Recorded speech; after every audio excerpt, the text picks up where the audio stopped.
नमस्कार। आज पनि हामी आइसकेका छौं बीएससी फर्स्ट इयर क्याल्कुलसको एउटा नयाँ भिडियो लिएर, जसमा हामी पार्टिकुलर इन्टिग्रलमा रहेको यो एउटा थ्योरम 3 प्रुभ गर्ने छौं। थ्योरम यस प्रकार रहेको छ: prove that 1 by f d e को power ax into v equals to e को power ax 1 by f d plus a into v, where v is the function of x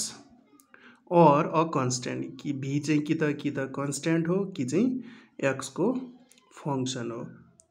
so यसलाई हामीले अब prove गरौँ। So सोल्युसनमा हामीले एउटा कुनै function x को कुनै एउटा फंक्शन लेट गरौँ। सो लेट p be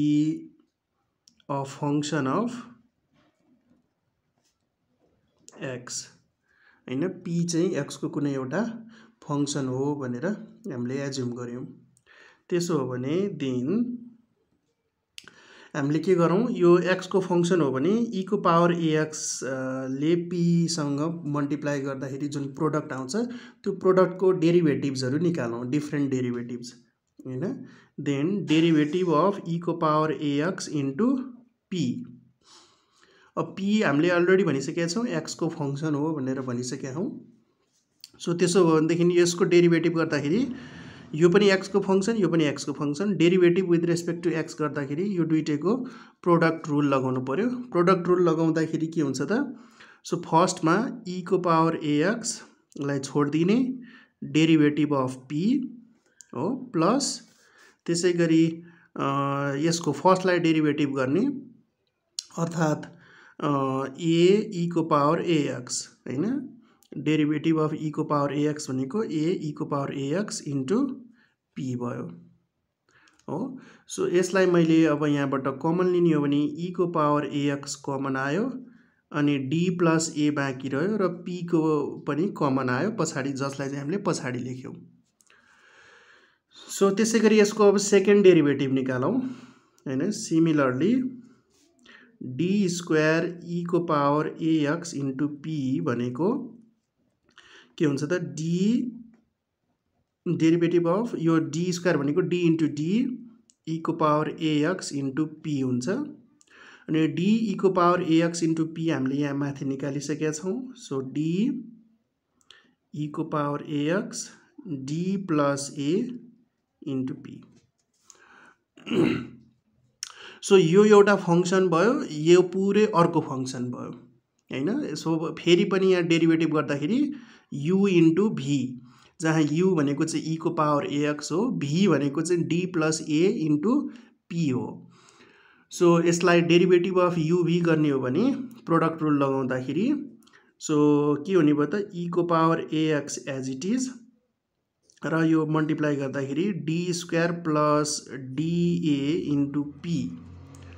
हैन, यो हुने भयो, प्लस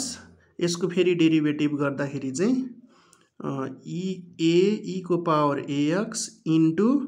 यो बाँकी रहन्छ d plus a into p। So यसले फेरि अब यहाँ डेरिभेटिभ गरौँ, e को पावर ax यो मल्टिप्लाई गर्दाखेरि d स्क्वायर p प्लस यो डेरिभेटिभ अफ a चाहिँ a बाहिर आउँछ, सो डेरिभेटिभ अफ p बाँकी रहन्छ, हैन।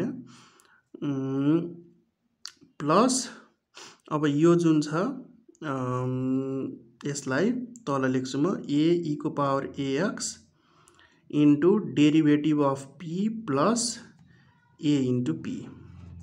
अब मैले यो ब्राकेट ओपन गर्छु सबैको। सो सबैको ब्राकेट ओपन गर्नुभन्दा नि पहिला मैले e को पावर ax लाई अगाडि कमन लिन्छु। कमन लिएपछि बाँकी रह्यो d square p plus adp, र यसले पनि यहाँ मल्टिप्लाई गर्दाखेरि adp प्लस यो a इन्टु a गर्दाखेरि a स्क्वायर p बाँकी रह्यो, हैन। e को पावर ax यो भयो d square p plus adp 2adp plus a square p भयो।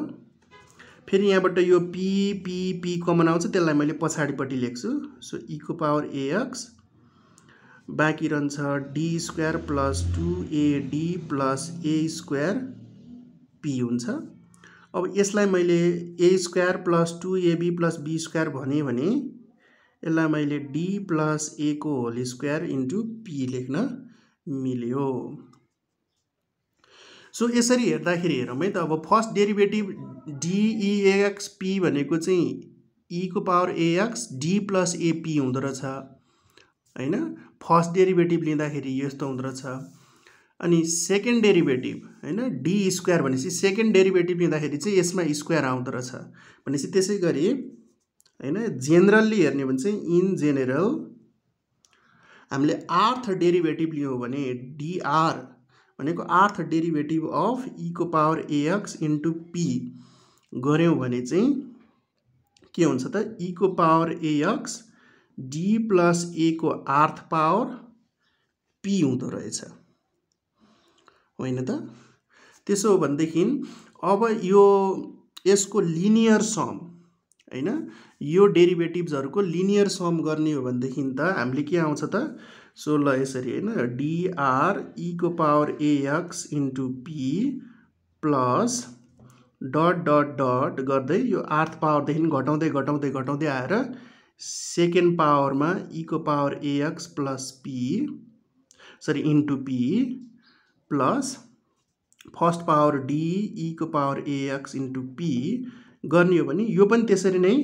e को power AX DA plus R D plus A को पावर R P अनि plus dot dot dot plus e को power AX D plus A को whole square into P plus e को power AX D plus A into P हुन्छ। So अब यो linear some भनेको त यहाँनिर यो हैन के भयो त भन्दाखेरि यहाँबाट हेर्ने हो भनेदेखि सो यहाँबाट कमन आउने भयो यो e को पावर AX P कमन आउने भयो। सो यहाँबाट बाँकी रहन्छ dr plus dot dot dot plus d square plus d हैन को होल e को पावर AX इन्टु P बाँकी रह्यो भने उतापट्टिबाट पनि यसरी नै कमन आउँदाखेरि e को पावर AX कमन आउँछ अनि ब्र्याकेटमा हुन्छ d प्लस A को power R plus dot dot dot plus d plus A को whole square plus d plus A bracket close into P बाँकी रहन्छ हैन। e को पावर AX अगाडि कमन आयो सबैबाट P पछाडि कमन आयो र d प्लस A को power R d plus A को स्क्वायर d प्लस A यिनीहरू चाहिँ ब्र्याकेट भित्र यसरी रह्यो। सो भनेपछि अब यसलाई मैले यो d को पावर A प्लस यसरी लिनियर कम्बिनेसनमा लेख्दाखेरि यसलाई त मैले फंक्सन अफ d भन्न मिल्यो इन्टु e को power AX P equals to e को पावर AX यसलाई पनि मैले के भन्न मिल्यो function of d plus A भन्न मिल्यो हैन। यो चाहिँ d मात्रै भएर फंक्सन अफ d भयो यहाँ चाहिँ d प्लस A भएर function of d plus A भन्न मिल्यो इन्टु P। यहाँसम्म बुझिएको छ होला हैन। अब हामी यसलाई के गर्छौं सो नाउ लेट के गरौँ त यो f d plus A into P लाई चाहिँ म v भनौं किनकि हाम्रो यहाँ v को रूपमा प्रुभ गर्नुपर्ने छ हैन v को फर्ममा प्रुभ गर्नुपर्ने छ क्वेशनमा याद गर्नुभयो होला। सो त्यसलाई मैले के गरे f d plus A into P लाई v माने भने so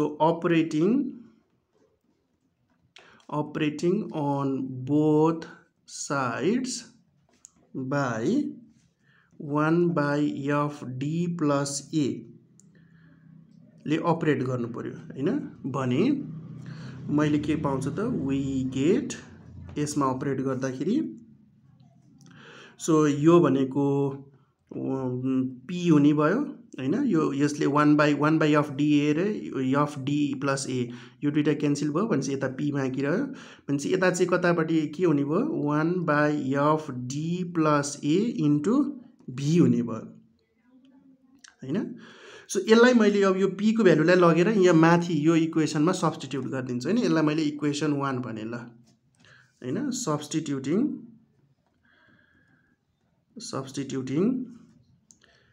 value of p in equation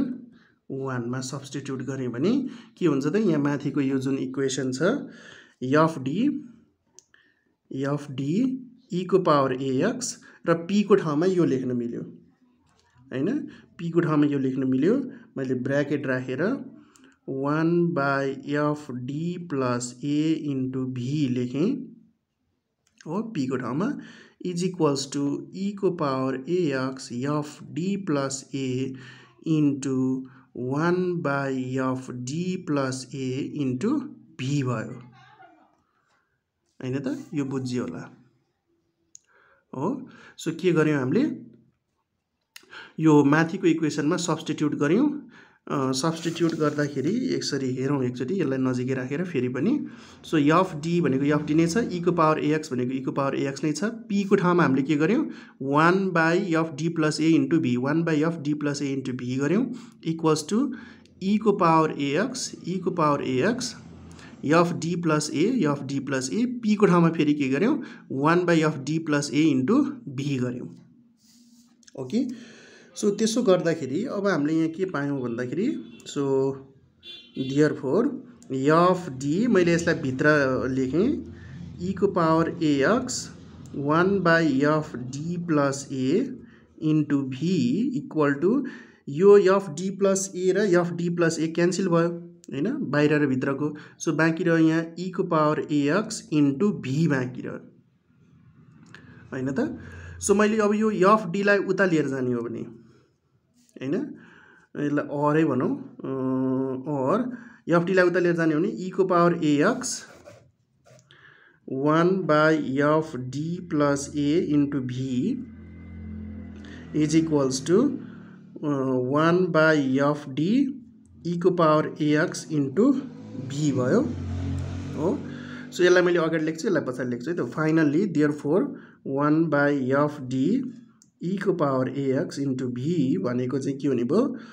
so e को power ax 1/f d plus a into v भयो ओके सो यसरी हाम्रो यो प्रुभ हुन्छ सो यहाँ याद गर्नुपर्ने कुरा v भनेको चाहिँ फंक्सन अफ x हुनुपर्ने थियो त्यो चाहिँ छ कि छैन हामीले याद गरौँ सो यहाँ मैले यहाँ लेट के त f d plus a into p equals to v भने जहाँ p चाहिँ के थियो हामीले सुरुमा एज्युम गर्दाखेरि फंक्सन अफ x थियो सो त्यही भएर यहाँ क्लियरली के हुन्छ त v is also the function of x छ सो यसरी चाहिँ हाम्रो यो थर्ड थ्योरम पनि प्रुभ भयो सो कस्तो लाग्यो यहाँलाई यो भिडियो बुझ्नु भएको छ वा छैन हैन कमेन्ट गर्नु होला लाइक मन पर्यो भने लाइक शेयर पनि गर्नु होला र सब्स्क्राइब गर्न नबिर्सिनु होला धन्यवाद थ्यांक यू